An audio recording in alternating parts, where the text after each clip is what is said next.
évoquer l'actualité des BRICS, marquée bien sûr par la tenue du 16e sommet sur les rives de la Volga, c'est précisément du côté de Kazan, du 22 au 24 octobre dernier.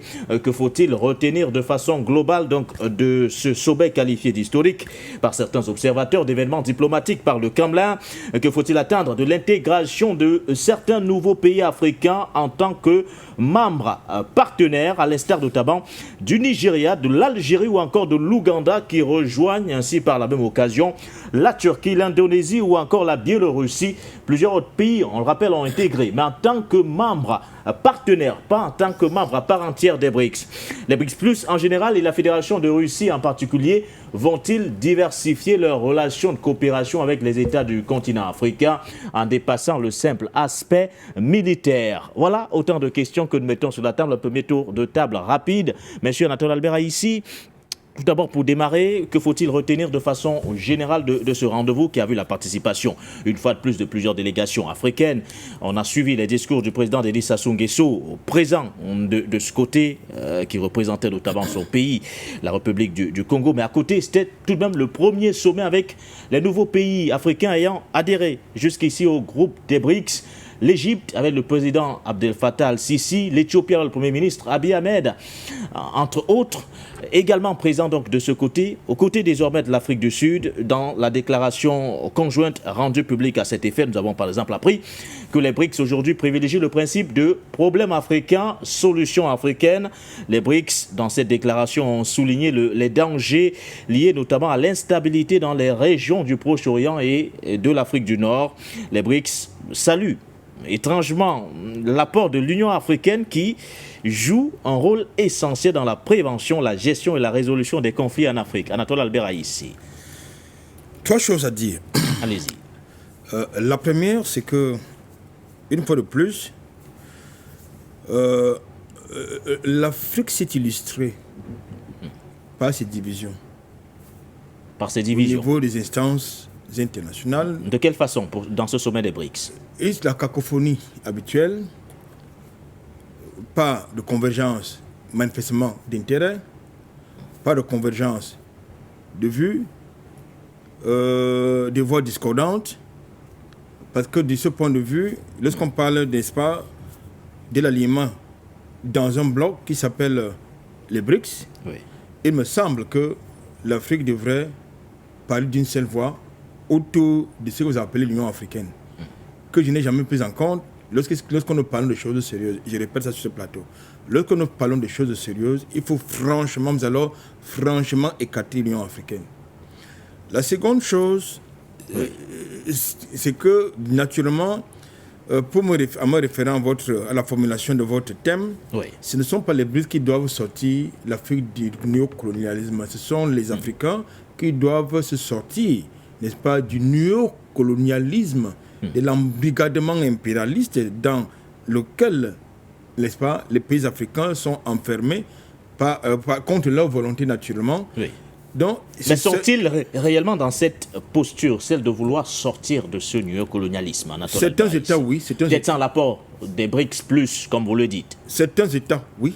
Certains États sont engagés dans la dynamique de s'affranchir du néocolonialisme français, américain, britannique, belge et consorts. Certains États africains, ils sont résolument déterminés et engagés à s'affranchir de ce néocolonialisme. Sauf que nous allons encore retourner en arrière dans le paradigme initial des pères fondateurs du panafricanisme en Afrique, notamment l'unité politique de l'Afrique proclamée et surtout réclamée par Kwame Nkrumah, c'est-à-dire qu'Africa must unite, c'est-à-dire l'Afrique doit s'unir. C'est ça encore le véritable problème du continent africain. Lorsqu'on parle de l'Afrique, on ne parle pas du Maghreb, on ne parle pas de l'Afrique subsaharienne, ne sais pas quoi. On parle du continent africain dans son ensemble. C'est pas encore le cas. Le contexte est tel aujourd'hui, Anatole Albert ici, que nous sommes encore peut-être très loin de ces unités, ou du moins de cette unité politique de notre continent. Pour l'instant, l'Union africaine ne joue pas son rôle. Du coup, on se pose la question, comment ces dirigeants africains peuvent-ils aller dans un sommet comme celui-là, avec, bien sûr, un seul point de vue propre au continent africain. Mais c'est ce que j'ai d'abord dit, c'est-à-dire que j'ai décrié cette cacophonie habituelle qui est le marqueur des dirigeants africains lorsqu'ils sont invités dans des sommets internationaux. Donc, en fait, c'est le talon d'Achille, justement, du continent africain. Comment leur demander cela s'ils ne sont pas encore libérés du néocolonialisme? J'y arrive. Je dois en train de dire que pour se libérer, justement, de ce néocolonialisme, ce n'est pas les BRICS qui doivent le faire. Les BRICS sont une opportunité. Les BRICS, c'est une opportunité pour l'Afrique, oui. En tout cas pour les États africains, dans leur grande majorité, de choisir désormais et enfin un camp. C'est-à-dire tourner le dos au bloc occidental, incarné par l'OTAN, le G7 et consorts, pour aller vers les BRICS, qui ont le projet de donner un sens, alors un véritable sens, à la paix et à la justice internationale, qui était, de notre point de vue, le leitmotiv de la création, n'est-ce pas, de l'ONU à la sortie de la Deuxième Guerre mondiale. C'est une opportunité, la multipolarité. Donc, sur le continent africain, il faut mettre d'abord en place un projet, c'est-à-dire le leadership. Le continent africain a un problème de leadership. Oui. C'est ça qui est la question. Lorsque, par exemple, dans certains rendez-vous internationaux, il est fait promesse à l'Afrique une enveloppe, par exemple, de 50 milliards de dollars. Comment vous pouvez répartir 50 milliards de dollars sur 54 pays? C'est pour apporter quoi? Pour résoudre quel problème? Justement, ça traduit la cacophonie que justement je suis en train de convoquer ici. La troisième chose qu'il faut indiquer, je voudrais ici surtout m'appesantir sur la déclaration finale. Oui. Que j'ai trouvé un peu paternaliste, à mon sens. Que j'ai trouvé un peu paternaliste. Il y a des choses qui sont intéressantes dedans, mais que j'ai trouvé un peu paternaliste. Pourquoi? Parce que l'Afrique, justement, a toujours cette posture d'infantilisation.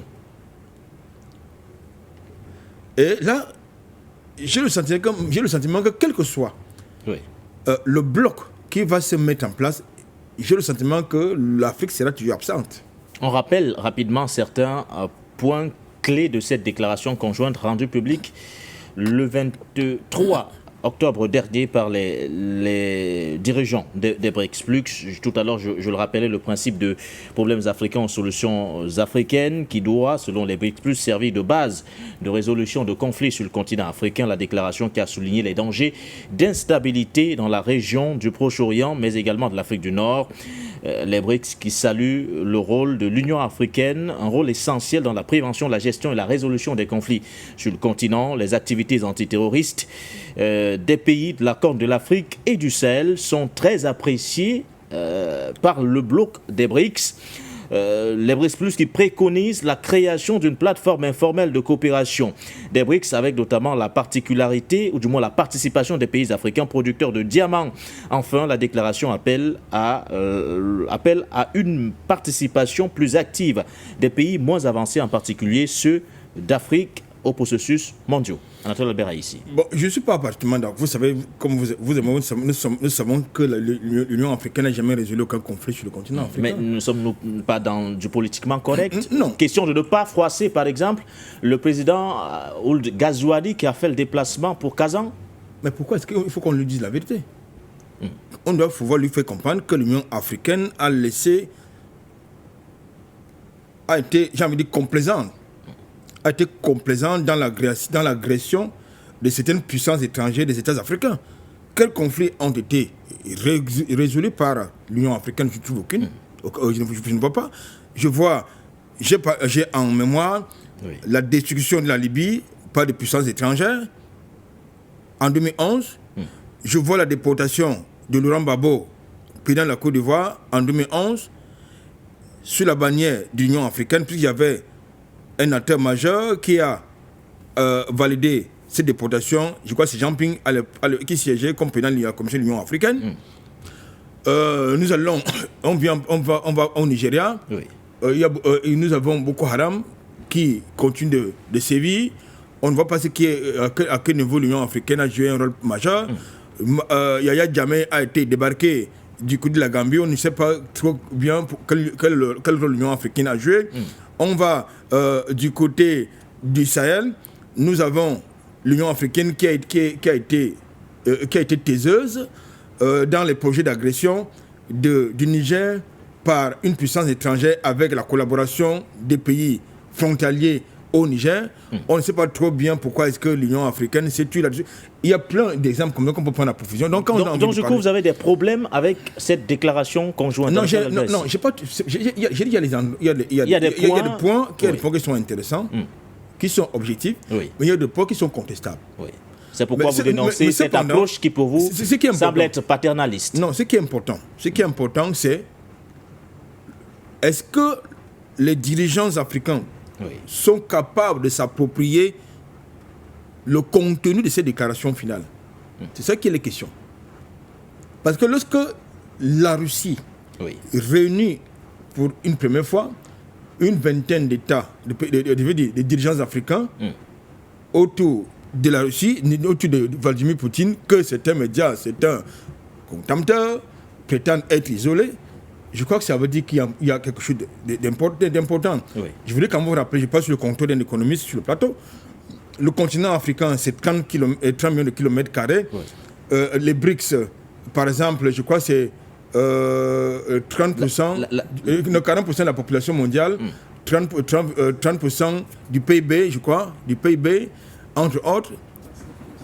Maintenant, en matière de population, je crois que c'est près de 4 milliards de la population mondiale. C'est énorme. Donc, c'est donc un bloc intéressant pour le continent africain. C'est des projets, n'est-ce pas, des réformes du système international. C'est la création d'une nouvelle banque de développement. C'est la mise bref, sur le basculement. L'annonce d'ailleurs de la création des plateformes d'investissement telles qu'annoncées par le président par contre, ce qui manque. Du coup, ce qui vous pose problème, c'est de savoir si nos dirigeants vont s'approprier le contenu de ces déclarations. Cette porte d'opportunité. C'est un point du contenu, n'est-ce pas, de ces déclarations finales. Mais par contre, ce qui manque dans ces déclarations, à mon sens, c'est qu'il fallait qu'on fasse quand même une promesse ferme au continent africain, notamment en ce qui concerne, par exemple, puisqu'il est mis en perspective les questions de sécurité qui menacent la stabilité du continent africain. Il aurait été, de notre point de vue, peut-être ça s'est discuté dans le back-office, il aurait été, de notre point de vue, par exemple, qu'il soit mentionné soit un pacte ou un accord de sécurité au profit de l'Afrique du point de vue de la dissuasion nucléaire. C'est possible. En attendant que le continent, que les pays africains ou un pays africain ait une arme de dissuasion, aucun pays africain, à mon sens, à moins que je me trompe d'analyse, aucun pays africain ne dispose pour l'instant une arme de dissuasion nucléaire. C'était, il y avait un seul pays qui s'appelle l'Afrique du Sud, du temps de l'apartheid, qui avait un projet, n'est-ce pas, de construction, de mise en place d'une arme de dissuasion nucléaire qui a été démantelée à l'arrivée, n'est-ce pas, des régimes noirs. N'ayons pas peur des mots. Donc, je crois qu'on aurait fait du coup, vous êtes resté sur votre faim, Anatole Alberaï, ici. Je ne suis pas resté sur ma faim, mais je dis que les BRICS font ce qu'ils peuvent pour aider l'Afrique. Mais pour que l'Afrique, franchement, ne rate pas l'opportunité, cette énième opportunité de s'affranchir du bloc impérialiste occidental, il est important qu'il y ait un virement à 360 degrés vers les BRICS et non des atténuements ou bien les hésitations de certains dirigeants africains qui pensent qu'aller assister à un sommet en Russie, ça va fâcher Macron, ça va fâcher Biden et consorts.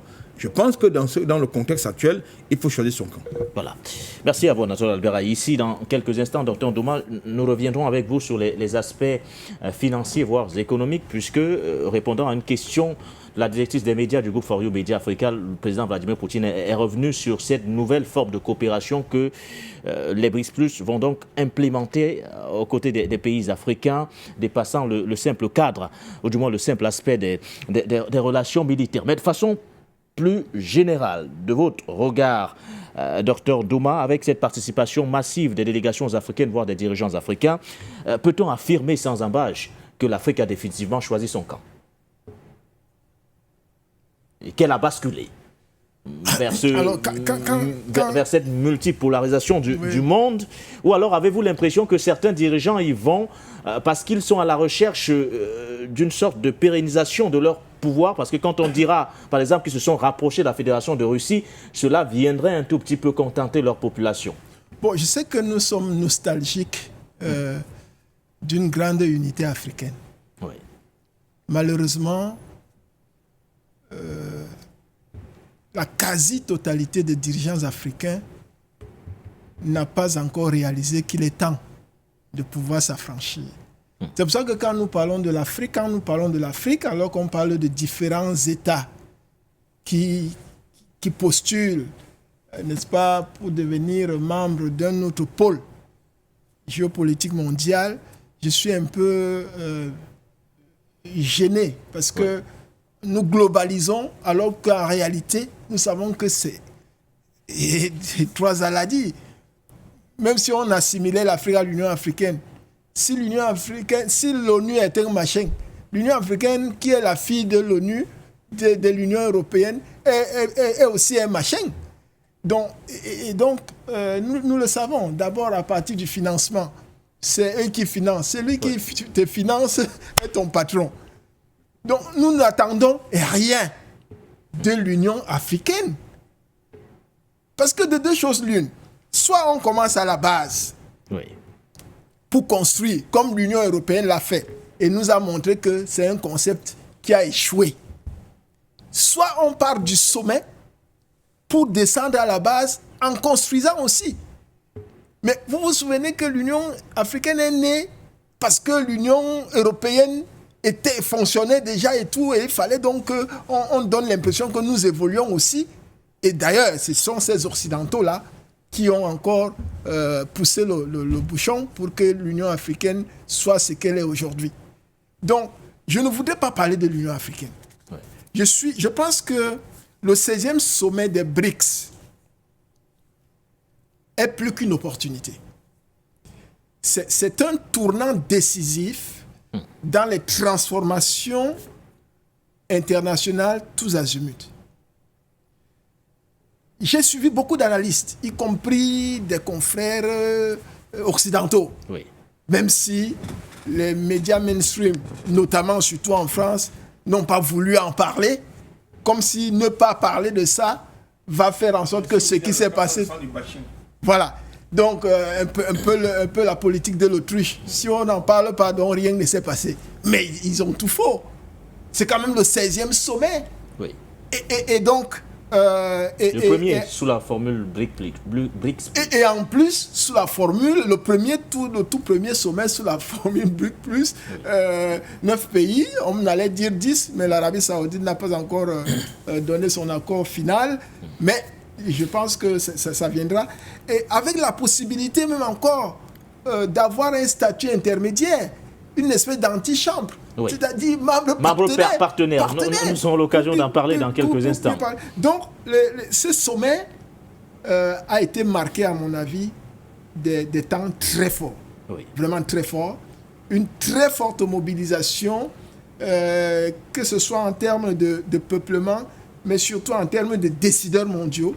Plus de 30 délégations, n'est-ce pas, de différents États, des chefs d'État et de gouvernement, dirigeants étrangers présents du côté de Kazan. Tout à fait. Y compris le secrétaire général de l'ONU, qui aurait cru, y compris les dirigeants comme le président de la Turquie, qui est quand même membre de l'OTAN, etc. Donc,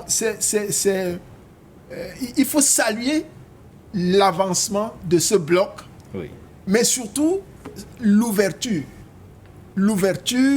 que ce bloc fait à différents pays, y compris dans les pays africains.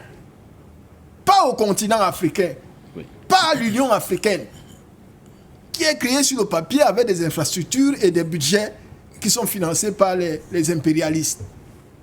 Donc que chaque pays africain saisisse cette opportunité. C'est plus qu'une opportunité, parce que les BRICS donnent les solutions à plusieurs pays d'Afrique pour pouvoir s'affranchir du néocolonialisme, pour pouvoir véritablement commencer à vivre les premiers pas de leur souveraineté.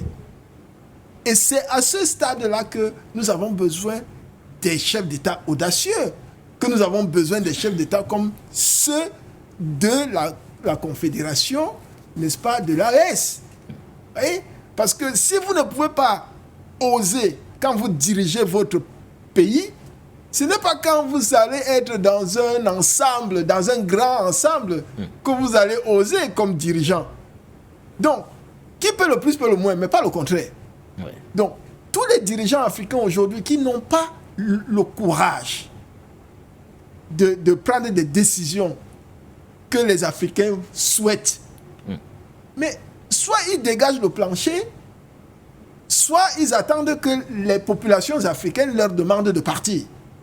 Parce que saisir les outils que les BRICS proposent là, ça ne va pas être seulement une question des chefs d'État. Nous allons tous contribuer à ce que ces différents chefs d'État-là soient obligés de saisir ces outils qui vont permettre que, véritablement, sur le plan d'abord sécuritaire, qu'on puisse avoir un soubassement qui permet qu'on se concentre sur des questions de développement. Si vous ne pouvez pas assurer la sécurité dans votre pays, c'est l'économie que vous allez faire. Vous faites l'économie comment? Donc, ça, ce sont des choses qu'il faut... on peut continuer? Oui, allez-y. Ce sont des choses qu'il faut relever véritablement et interpeller nos différents chefs d'État, pour qui nous avons beaucoup de respect, de pouvoir véritablement adhérer massivement aux BRICS, que ce soit à travers le statut de partenaire, comme l'Algérie vient de le faire, le Nigeria, l'Ouganda également. Voilà, vraiment nous saluons cela, que d'autres pays exploitent ce statut intermédiaire pour que véritablement ils soient préparés pour devenir membres à part entière. Merci. Mais ça ne veut pas dire qu'il faut oublier que nous aspirons tous à une grande unité africaine. Merci à vous, Dr Ndouma. Linda Larbaoui, saluez-vous également l'avancée des BRICS et cette ouverture notamment faite aux pays africains? Salut, malgré que les BRICS se sont politisés un petit peu, ou un peu beaucoup même, il fallait que ça reste économique, mais je salue, puisqu'il y avait un poids, aujourd'hui il y a un contrepoids. Et c'est ce contrepoids qui est amené à changer le monde. Mais je vais quand même rappeler des choses qui se sont passées en Afrique. On critique beaucoup l'Union africaine, mais en 1971, la question chinoise et au Conseil de sécurité, il était question de donner le siège à Taïwan. Ce sont les Africains qui ont voté, pratiquement tous, à part le Maroc à l'époque, qui ont voté pour que la Chine reprenne son siège. Donc les Africains ont changé le cours de l'histoire. Ça, c'est en 1971. Mais je vais abréger un peu tout ce qui s'est passé jusqu'en 2021. 2021, Moussa Faki, sur sa décision à lui, il avait accepté Israël comme membre observateur à l'Union africaine. Donc il y a eu 2 réunions où tous les chefs d'État se sont réunis et ils ont gelé le travail d'Israël sur le continent africain. Et puis 1 an plus tard, ils l'ont dégagé. Ils n'en ont pas voulu puisque Israël, c'est un pays colonisateur et les Africains ont assez souffert de la colonisation. Nous sommes en 2022, donc la guerre qui éclate entre la Russie et l'Ukraine, et puis là il est question de sanctions, des sanctions très très lourdes. Les Africains, plus de je crois que c'était 51 pays qui n'ont pas voté ces sanctions. Ils ont refusé de voter ces sanctions et c'est cela qui a permis à la Russie de rester sur la scène internationale aussi puissante et de garder son économie. Et puis, il y a aussi, en 2024, ce sont les Africains, les seuls qui ont osé dans le monde. C'est ni l'Amérique du Sud, ni un pays européen qui ont demandé à ce qu'il y ait des réformes au niveau de l'ONU. Et puis tout ce qui a été mis en 1945, nous n'étions pas là et c'est devenu archaïque, hors du temps. Et ça ne vaut plus rien puisque la conjoncture a changé. Donc, il y a une solidarité africaine. Et puis, récemment aussi, donc au mois de septembre, les Africains, l'Union africaine, a soumis à l'ONU un dossier pour criminaliser la colonisation. Dans ce dossier, quand on criminalise la colonisation, donc il n'y a plus des colons ou les néocolons, il n'y a plus de Gaza occupé, il n'y a plus de Liban occupé, il n'y a plus de Sahara occidental occupé. Le dossier est très très lourd. Donc quand il s'agit de choses importantes, les chefs d'État africains, ils sont solidaires. Et surtout, depuis qu'ils ont compris qu'il ne fallait surtout pas sanctionner la Russie pour ne pas subir ce que nous avons subi quand il y a eu l'effondrement de l'Union soviétique où les Américains sont devenus carrément des voleurs, des gangsters. C'est du vol à main armée. Si vous n'êtes pas avec moi, vous êtes contre moi, et ben je vous envoie mes bombardiers et sinon, mais je vous fais soulever la population par des mouvements financés par George Soros. Donc ça, il faut prendre compte. Aujourd'hui, il y a un contrepoids qui est là, qui sont les BRICS, qui sont en train de dédollariser le monde. Bien évidemment, ça ne va pas se faire du jour au lendemain, la dédollarisation, pour la simple raison qu'il ne faut pas provoquer non plus un séisme économique mondial. Nous avons un expert sur le plateau, il peut en parler mieux que moi. Mais dédollariser du jour au lendemain, ça peut créer un énorme souci, un grand problème. Mais éviter des guerres et éviter des conflits sur le continent, on l'a vu, hein. Il y a des pays quand même pilotes, il y a des pays qui pèsent sur le continent africain. Le Cameroun, dans son entourage, c'est un pays qui pèse. On a beau critiquer Paul Biya, mais moi je lui tire chapeau parce qu'en 91, à l'effondrement de l'Union soviétique, tous les pays africains, les grands pays ont subi, notamment l'Algérie, mais Paul Biya a réussi quand même à maintenir une certaine stabilité, une accalmie, et il a bien joué le jeu. Vous avez l'Afrique du Sud aussi, qui est un pays pilote dans son entourage, l'Algérie dans son entourage, et l'Égypte, malheureusement, avec ce qui se passe à Gaza, a sombré complètement. Donc, elle ne joue plus son rôle, le rôle que l'armée égyptienne et la diplomatie égyptienne a toujours joué, malheureusement pour eux. Mais il y a encore des pays qui pèsent très très lourd. Le Nigeria aussi qui pèse lourd. Et les décisions qui sont prises, elles sont prises avec un certain pragmatisme. Là, je viens de vous donner des exemples. Donc les BRICS, aujourd'hui, c'est le contrepoids qu'il fallait à l'Afrique, qu'il fallait aussi aux pays du Moyen-Orient, même les pays du Moyen-Orient. Regardez l'Arabie Saoudite qui soutient les BRICS et qui ne peut pas tout de suite rentrer dans les BRICS parce qu'il y a encore une pression des États-Unis sur l'Arabie Saoudite. Par contre, une chose que les Saoudiens ont fait qui nous arrange, c'est qu'ils sont sortis du pétrodollar et ils n'ont pas renouvelé l'accord. Donc l'Iran aussi qui pèse, la Turquie, c'est pour ça que ces pays-là sont attaqués. On n'est pas attaqué pour rien, on est attaqué parce qu'on pèse lourd. Mais tous ces pays ont besoin de l'Afrique. Tous ces pays courent pour l'Afrique. Et ils veulent avoir un marché sur l'Afrique parce que l'Afrique, c'est le continent de demain. Quand je dis qu'il y a plus de 70% de la population africaine qui a moins de 30 ans, cette population a besoin de se marier, de faire des enfants, d'avoir un foyer, et tout ça, ça peut faire marcher l'économie d'un pays qui vient investir. Donc les BRICS, c'est très intéressant.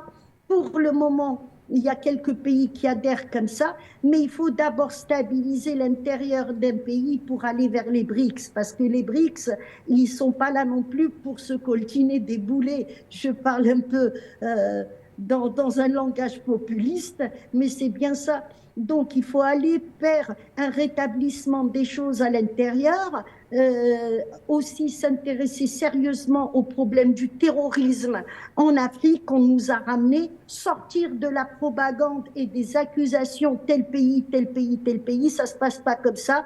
Il y a des dossiers qui sont aux Nations Unies. Malgré ces 2 poids et 2 mesures, les dossiers qui sont établis aux Nations Unies, c'est des vrais dossiers. Que les Américains cachent ou que les Européens soient dans la propagande, ça c'est une autre histoire. Mais la Russie sait très bien ce que c'est que le terrorisme, puisque le terrorisme qu'on connaît chez nous, il est né en Russie. On a démoli la Russie impériale avec ce terrorisme et l'histoire, elle continue chez nous. Donc la Russie peut être un bon allié dans tout ça. Pour tout ce qui est militaire, pour le terrorisme, la Chine pour la construction des ponts, la construction des autoroutes, des habitations, ils sont très forts. Il y a l'Inde aussi qui s'intéresse pas mal au continent africain. Par contre, avec l'Inde, il faut faire très très attention aux sociétés que nous engageons, puisqu'il y a des sociétés qui sont israéliennes, qui se sont installées en Inde avec la pression des Anglais par rapport au Commonwealth. Donc, avec tout ça, on peut sortir notre épingle du jeu. Première Guerre mondiale, on a affaibli les colons. Il restait 4 colons visibles. Il restait les Anglais, les Français, les Espagnols et les Portugais. Les 2 puissances, c'était l'Angleterre et la France, mais elles étaient très affaiblies après la Première Guerre mondiale. Après la Deuxième Guerre mondiale, nous sommes passés à la décolonisation.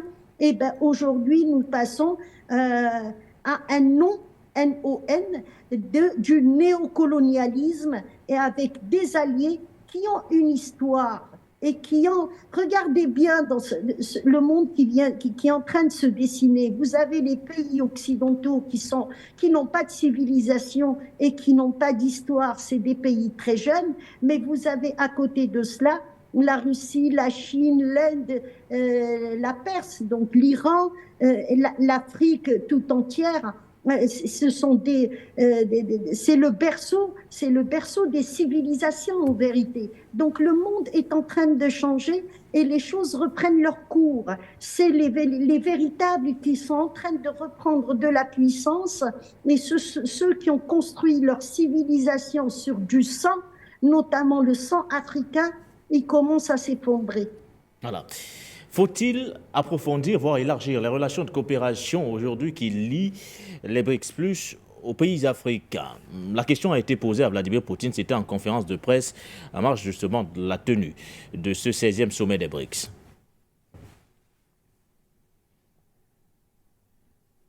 Je vous prie de donner le micro aux invités africains.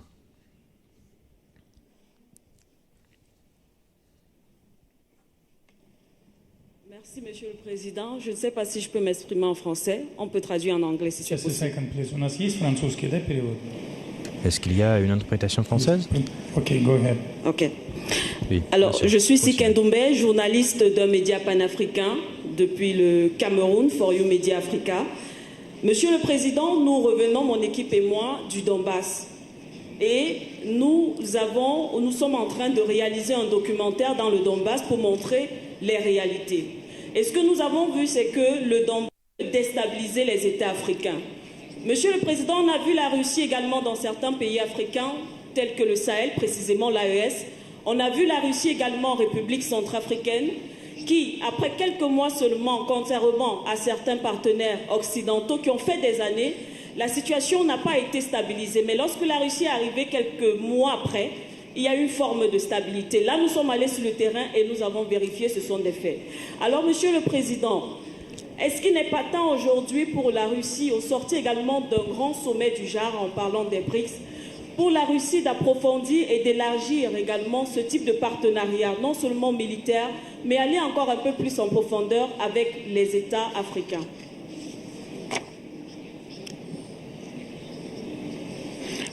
Да, я полностью с вами согласен. Oui, je suis complètement d'accord. C'est l'objectif de notre travail avec les pays des BRICS.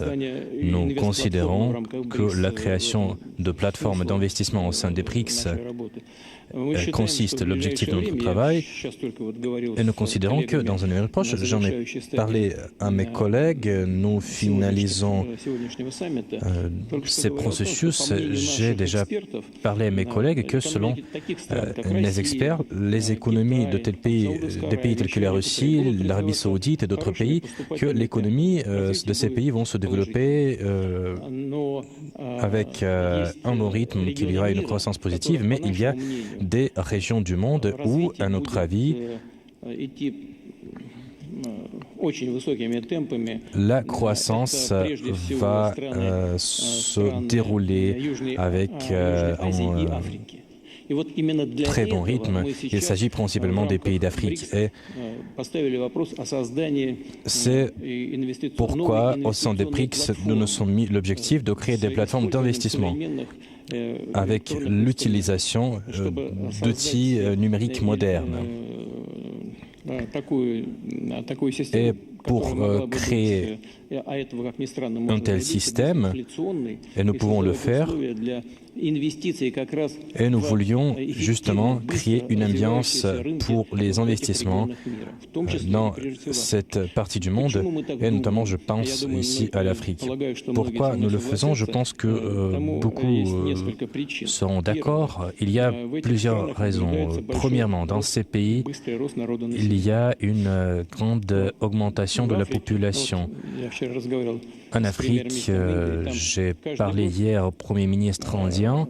En Afrique, il y a une croissance de la population de 10 millions de personnes chaque année. En Inde, il y a une croissance de la population de 10 millions de personnes. Et il en va de même pour l'Afrique. Et en Afrique, le niveau de l'urbanisation va augmenter. Les habitants de ces pays vont essayer de dépasser la qualité de vie des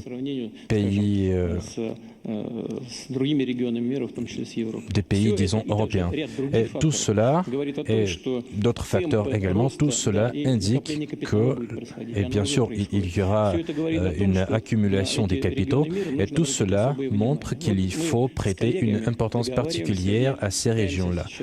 Et avec nos collègues, nous essayons de créer un groupe de travail sur la base de la nouvelle banque de développement afin de créer un mécanisme d'investissement dans ces pays, d'investissement fiable dans ces pays, et tout le monde qui bénéficie de ces investissements vont bénéficier parce qu'ils vont avoir un retour sur les investissements. Mais pour ce faire, il faut créer qui ne dépendent pas des risques extérieurs. Il faut le faire et nous allons suivre ce chemin. Je vous remercie pour cette question importante. Une question importante, Dr Ndouma, dépasser le simple aspect des relations de coopération sur le plan militaire et explorer d'autres domaines de coopération. Le président russe Vladimir Poutine parle de la création des plateformes d'investissement au sein des BRICS, partant de deux constats. La croissance économique du continent africain qui est sur une lancée plutôt positive, mais il y a également la croissance démographique du continent africain. De quoi parler de ces plateformes d'investissement? Plus que jamais, ces deux croissances-là qui seraient, ou du moins qui sont des atouts pour le président russe. Êtes-vous convaincu justement par la démarche? Pour le moment, nous avons 3 pays africains qui sont membres des BRICS. Et puis... l'Afrique du Sud, l'Éthiopie et l'Égypte. Membres à part entière. Tout à fait. Et puis là, on a des pays qui commencent à être partenaires, le Nigeria et autres. J'évoque ça parce que les BRICS+, sans la plupart des pays africains au stade où nous sommes, représentent pratiquement déjà 50% de la population mondiale. 50% de la population, 50%, la moitié de la population mondiale. Tout à fait. Parce que quand vous prenez l'Inde et la Chine, ça fait 2,8 2 milliards 800 millions d'habitants. La planète, c'est autour de 8 milliards aujourd'hui. Donc, on est vraiment autour de 50%. Oui. Vous prenez le PIB à parité de pouvoir d'achat, parce que c'est comme ça, c'est ça l'indicateur qu'on doit prendre en compte si on veut considérer l'amélioration que l'économie ou la croissance économique apporte dans la vie des individus. On devrait prendre le PIB en parité de pouvoir d'achat. Et là, les pays des BRICS sont à plus de 34% aujourd'hui, les BRICS+. Et alors que, parce qu'on doit toujours comparer au G7, le G7 est autour de 29%. Et toutes les prévisions montrent que les BRICS vont progresser pendant que le G7 va régresser. Parce que le poumon du G7, c'est le dollar. Et comme on dédollarise davantage, le G7 va régresser dans cette perspective-là. Si vous prenez une denrée comme le pétrole, les BRICS+, présentement, c'est 45% de la production pétrolière mondiale, déjà maintenant. Vous voyez, même comme l'Arabie Saoudite n'a pas encore définitivement signé, mais elle a décidé déjà de vendre son pétrole en d'autres monnaies. Autre que le dollar. Autre que le dollar. Et ça, c'est une décision très forte. C'est peut-être plus compliqué de prendre ce type de décision que de signer le papier que les membres du BRICS attendent. Donc, quand on regarde ça, et maintenant on voit que l'avenir, je vais dire, nous sommes déjà là. L'Afrique est déjà au centre des préoccupations. Ce n'est plus l'avenir, parce que nous sommes... vous avez entendu parler des 30 glorieuses. Alors, de 2020 à 2050, ce sont les 30 glorieuses de l'Afrique pour 2020-2050. 2020-2050, parce que, peut-être pour rappeler à nos téléspectateurs, 1945-1975, c'était les 30 glorieuses de l'Occident. Au sorti de la guerre, la Deuxième Guerre, on a reconstruit, l'Occident avait le vent en poupe. C'est d'ailleurs là où le dollar a tout fait pour anéantir, avaler tout le monde. Et ensuite, on a eu donc 1980, 2010, ça c'était les 30 glorieuses de l'Asie. Avec la Chine, tous les pays asiatiques et tout ça qui ont pu... Voilà. Donc, il y a des cabinets qui font ces projections et ces mêmes cabinets, même s'ils sont occidentaux, avaient déjà prévu que de 2020 à 2050, ce sont les 30 glorieuses de l'Afrique. Donc c'est le tour de l'Afrique aujourd'hui. Oui. Il n'y a que certains dirigeants africains qui ne suivent pas ces indications et qui sont là pour leurs propres intérêts, qui pensent que c'est autre chose. Nous sommes déjà en plein dans les 30 glorieuses de l'Afrique.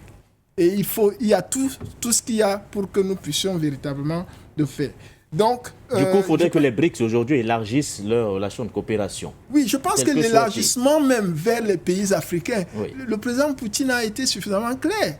Et un continent où vous avez 10 millions de personnes qui naissent chaque année, et tout à l'heure, Linda rappelait que c'est pratiquement 70% des Africains qui ont moins de 30 ans. Voyez, donc, nous avons tout pour être effectivement le centre du monde. Alors, les possibilités qui sont offertes à travers les plateformes d'investissement. Dont parle Vladimir Poutine. Oui, il faut dire que les BRICS ont déjà développé le BRICS Bridge. Hein? C'est un système de paiement internationaux, le BRICS Bridge. Okay? Et récemment, ils ont fait un test qui concerne l'application BRICS Pay. L'application BRICS Pay qui est l'illustration du fonctionnement de ce système BRICS Bridge.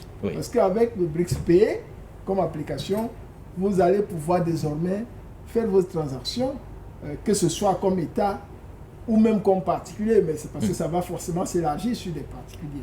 Alors, ce qui est intéressant, c'est que le BRICS Pay adossé au Bridge est un système de paiement transfrontalier. Donc, il est fait pour faciliter les échanges internationaux, n'est-ce pas, des États. Particulièrement des États de BRICS. Alors, ça contourne déjà le système SWIFT que nous avons souvent déploré. Hein, ce système-là que nous avons souvent déploré. Et donc, c'est déjà une solution qui permet de ne pas faire des transactions qui vont être filées ou surveillées ou bloquées par les Américains et les alliés. Oui.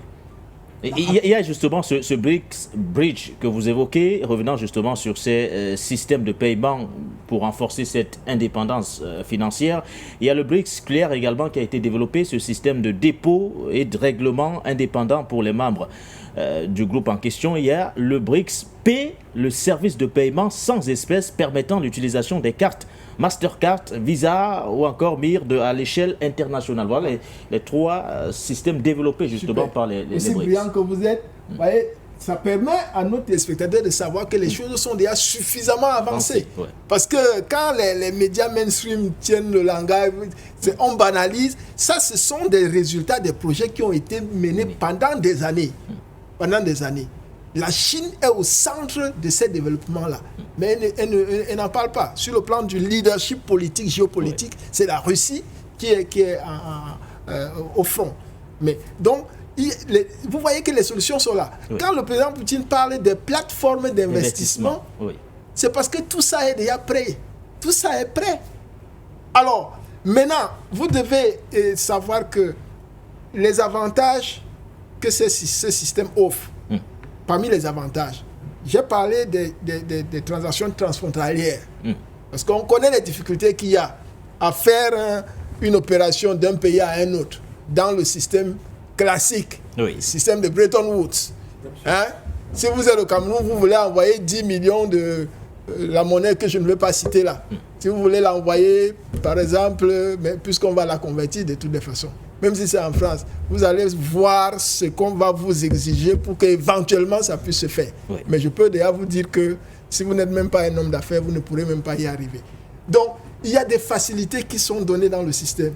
La deuxième chose, et un grand avantage, c'est que les pays des BRICS, et même ceux qui vont vouloir faire des transactions avec ce système-là, vont faire des transactions en leur monnaie locale. En leur devise locale. Et c'est à ce stade-ci que nous devons encore, même si nos chefs d'État de la zone franc vont se dire, bon, on pourra faire avec pour une phase transitoire, je peux les comprendre, mais si on avait notre monnaie, on éviterait que la France continue de nous faire travailler pour elle. Voyez? Donc, mais c'est déjà un avantage de ne pas vous exiger d'avoir le dollar pour pouvoir faire des achats en Russie. Ou bien au Japon, ou en Iran, ou en Espagne, etc. Donc, ça, c'est très important. Et maintenant, vous avez la rapidité des transactions. La rapidité des transactions, il y a la diminution d'intermédiaires. Parce que, ceux qui ne savent pas, quand vous utilisez une carte, sans faire la publicité, une carte de crédit, il y a au moins une cinquantaine d'intermédiaires qui sont impliqués dans la transaction que vous faites, un retrait dans un bancomat ou un truc comme ça là. Mais un système comme ça élimine énormément d'intermédiaires, donc ça baisse les coûts de transaction. Et ce qui est plus important, et je sors par là, c'est que il y a un arbitrage qui se fait par la technologie blockchain. Ce n'est pas un chef d'État des pays des BRICS qui va décider d'une transaction d'un pays X, ou bien qui va décider de bloquer un transfert ou d'empêcher tel ou tel de transférer tel ou tel montant. Vous voyez comment est-ce que le système est démocratisé. Ceux qui veulent nous donner les leçons de démocratie, alors que depuis 1236, on avait déjà une charte qui parlait de la démocratie en Afrique. Aujourd'hui, ils viennent nous donner. Donc, voilà un peu... Mais de façon concrète, peut-être avant de passer la parole à quelqu'un d'autre, Dr Douma, à quoi renvoient ces plateformes d'investissement évoquées justement par le président russe Vladimir Poutine, et en quoi les pays africains peuvent réellement tirer profit de ces plateformes? Alors, comment peut-on réellement tirer profit de ces plateformes? Au-delà des avantages que je viens de relever. Justement, sur les systèmes de paiement. Parce que, qui sont simplifiés et qui ont les avantages que vous avez d'ailleurs relevés. C'est important parce que même dans les missions de consultance, hein, ceux qui accompagnent souvent des gens pour lever les fonds à l'étranger. Parfois, il y en a qui n'ont pas l'expérience, ils vous accompagnent, vous arrivez même à obtenir les fonds, mais les fonds n'arrivent jamais dans votre pays. Parce qu'ils n'ont jamais fait. Voyez. Donc, une plateforme d'investissement, pour faire simple, c'est deux choses. Il y a des investisseurs, c'est-à-dire des gens à capacité, n'est-ce pas, de financement, et vous avez ceux qui ont besoin des financements. C'est ça la plateforme. Maintenant, là-dedans, par exemple, les gens à capacité de financement, vous pouvez avoir des banques, vous avez des investisseurs privés, etc. Et vous avez la facilité, vous qui avez besoin de fonds, de faire directement votre demande là-bas, de ne pas... Via cette plateforme en question, ou du moins via ces plateformes qui sont créées. Oui, tout à fait. Via la plateforme.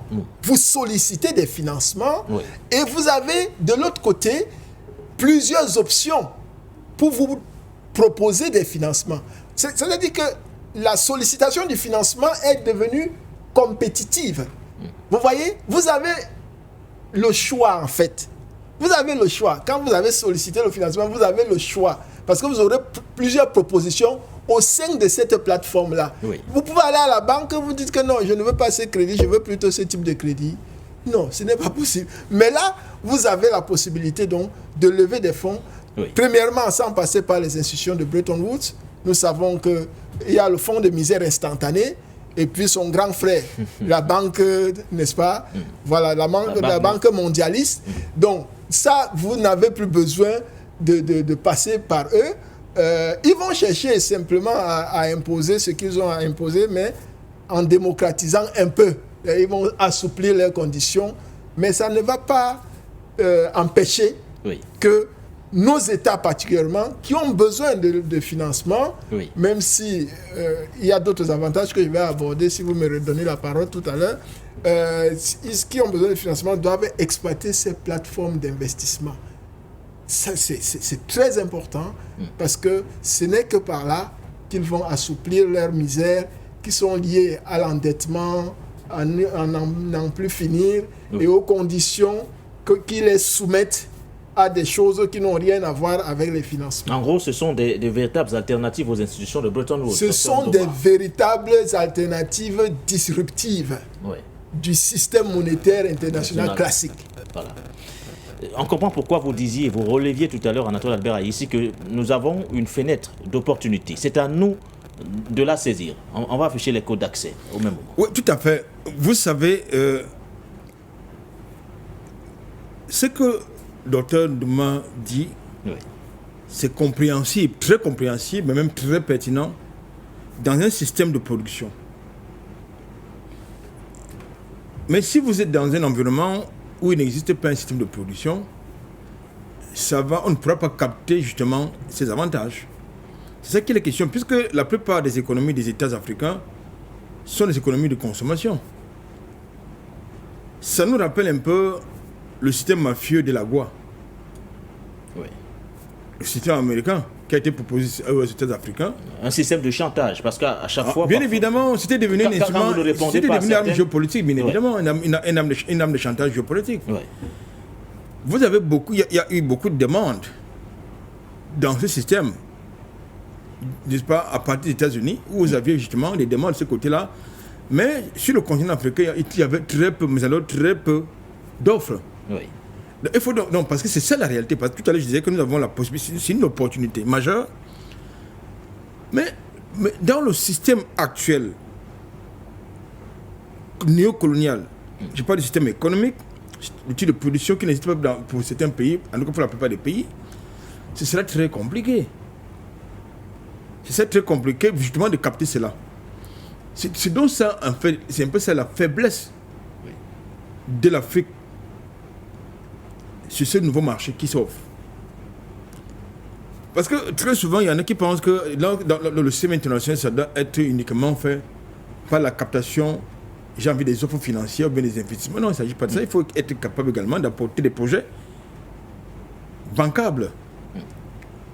Et non le système qui ne s'inscrit pas dans le système classique, n'est-ce pas, de financement.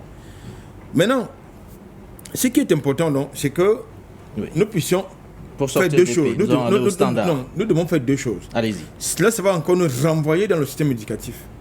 Pour que justement nous puissions être capables de capter ces opportunités.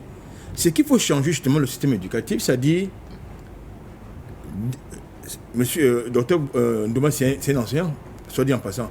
Il faut donc inscrire dans notre système éducatif de nouvelles filières.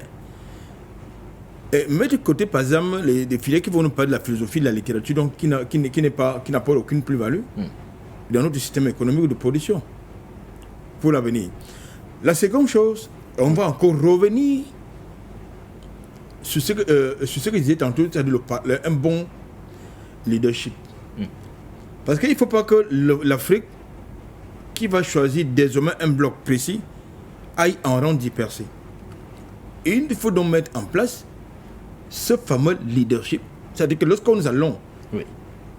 les Africains, au travers leurs élus ou leurs élus, vont discuter au niveau des instances internationales, qu'il y ait une convergence de vues, qu'il y ait une convergence d'intérêts, et non pas que chacun fasse sa petite diplomatie dans le cadre de ses intérêts, dans le sens de ces petits intérêts qui sont et restent toujours très cloisonnés et qui sont contre-productifs. Merci à vous, Antoine Albert Aïssi. Nous allons également accorder quelques minutes aux téléspectateurs.